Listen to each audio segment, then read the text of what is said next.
now brings us to Gillette Stadium in Foxborough, Mass. Coming up, we've got a good matchup on tap between the Atlanta Falcons and the New England Patriots. And last year, that would have been a net gain of 5 on the return. This year, he stopped where he would have been if he had taken a knee, and that's at the 25.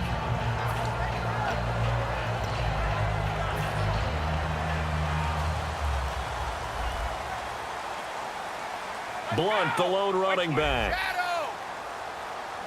Three down, these two. Three down, these two. He'll get the football here.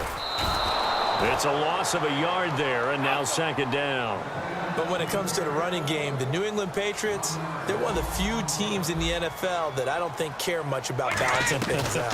Last year, to your point, 5th in passing yardage, number 30 in the run game. What they want to do each and every week is make a game plan based on their opponent, not so much their own personnel, and they try to attack that way. And this opening drive not going to plan. This is now 3rd and 13. Shotgun now for Brady.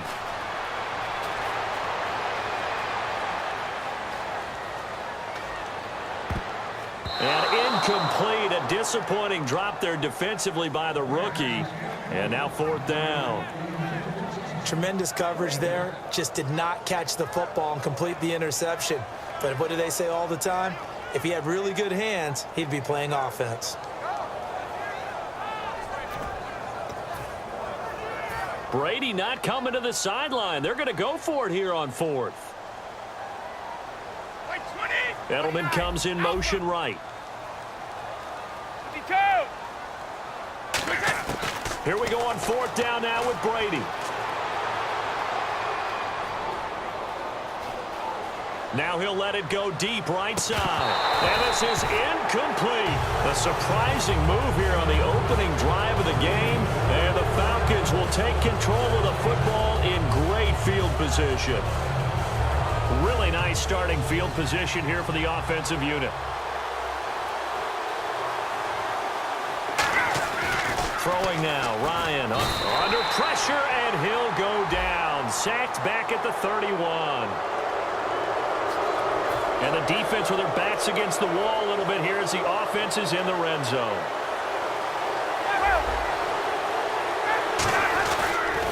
Ryan on the handoff. It's Freeman. And they'll lose yardage here. They go backwards to the 13-yard line. That's going to go as a loss of 2, and it'll be second down.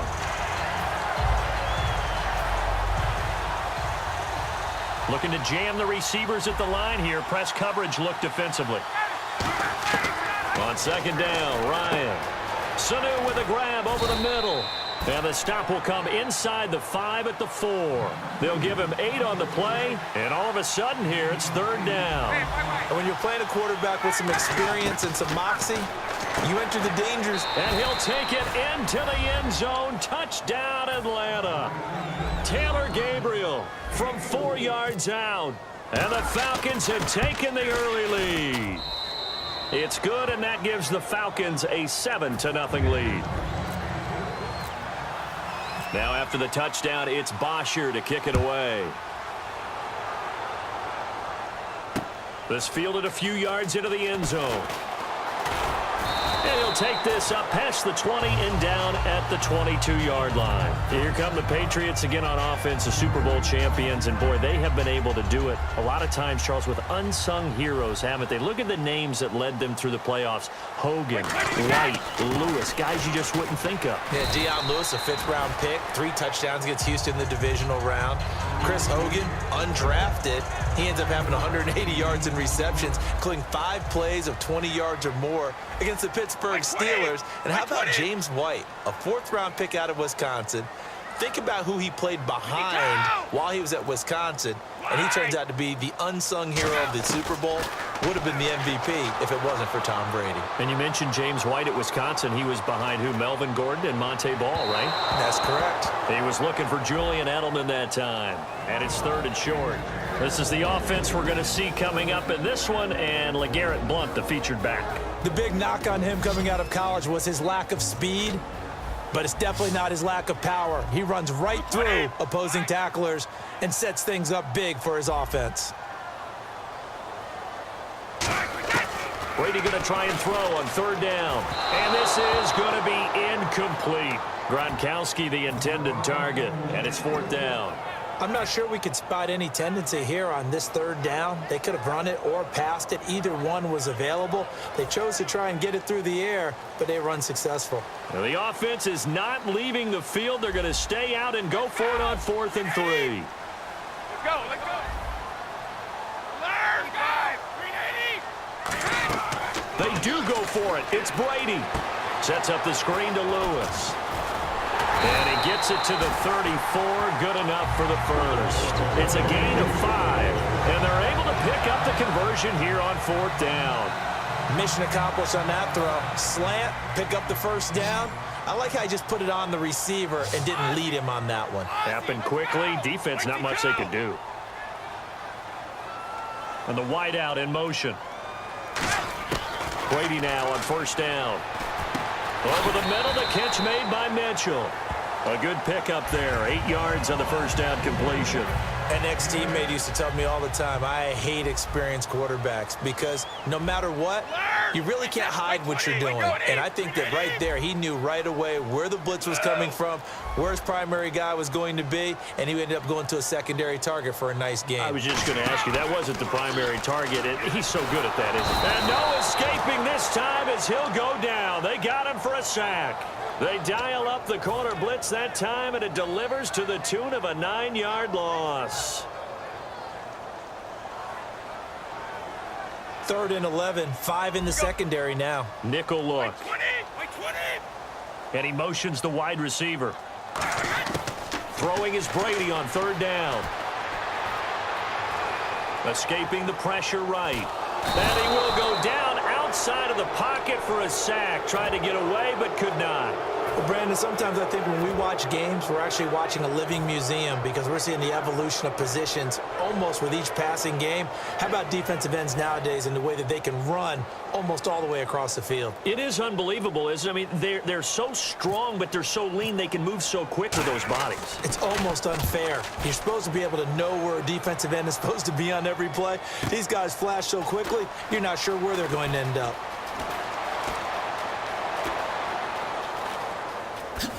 What a spin. So possession goes over here on the punt. And the Falcons will get it 1st and 10 from deep in their own territory.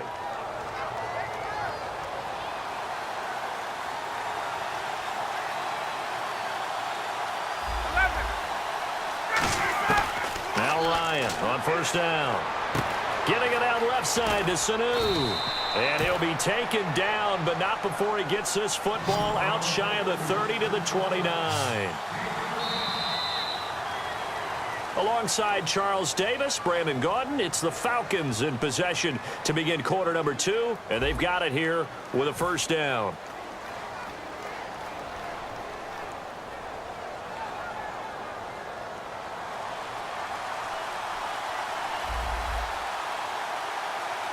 And no press coverage here. They are backing off in the secondary. Swings it out to the flat for Freeman. And he'll be taken down, but not before he gets into enemy territory. And a nice gain of 21 yards. Looks like the defense in press coverage here. Now Ryan. Sanu with a grab over the middle. A good pickup there. 8 yards on the first down completion. And this time they go underneath for a simple pitch and catch. And not only do you get the pitch and catch, Brandon, but you're able to keep the receiver moving when you hit him with the drag route. At 5 yards on the play there as the drive will continue.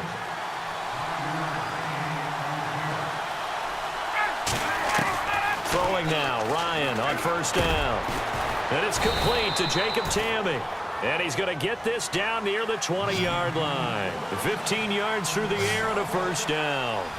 And now the passing game here in the second quarter starting to heat up a little bit. Don't you feel the rhythm starting to happen, right? You see it now. And he is into the end zone for a Falcon touchdown. Jacob Tamme, a 20-yard touchdown. And the Falcons will add on to their lead. Boy, it's nice to have that big, reliable target you can go to. Each and every time. A lot of people see that position as a fallback. Throw it to them when all else fails. Not at all. This guy can make plays, and that's exactly what he just did. Yeah, play here for a touchdown. This will be fielded on the back line of the end zone. Okay, partners, New England comes out here to take the field on offense. This is such an interesting story, how they've been able to do it year after year after year.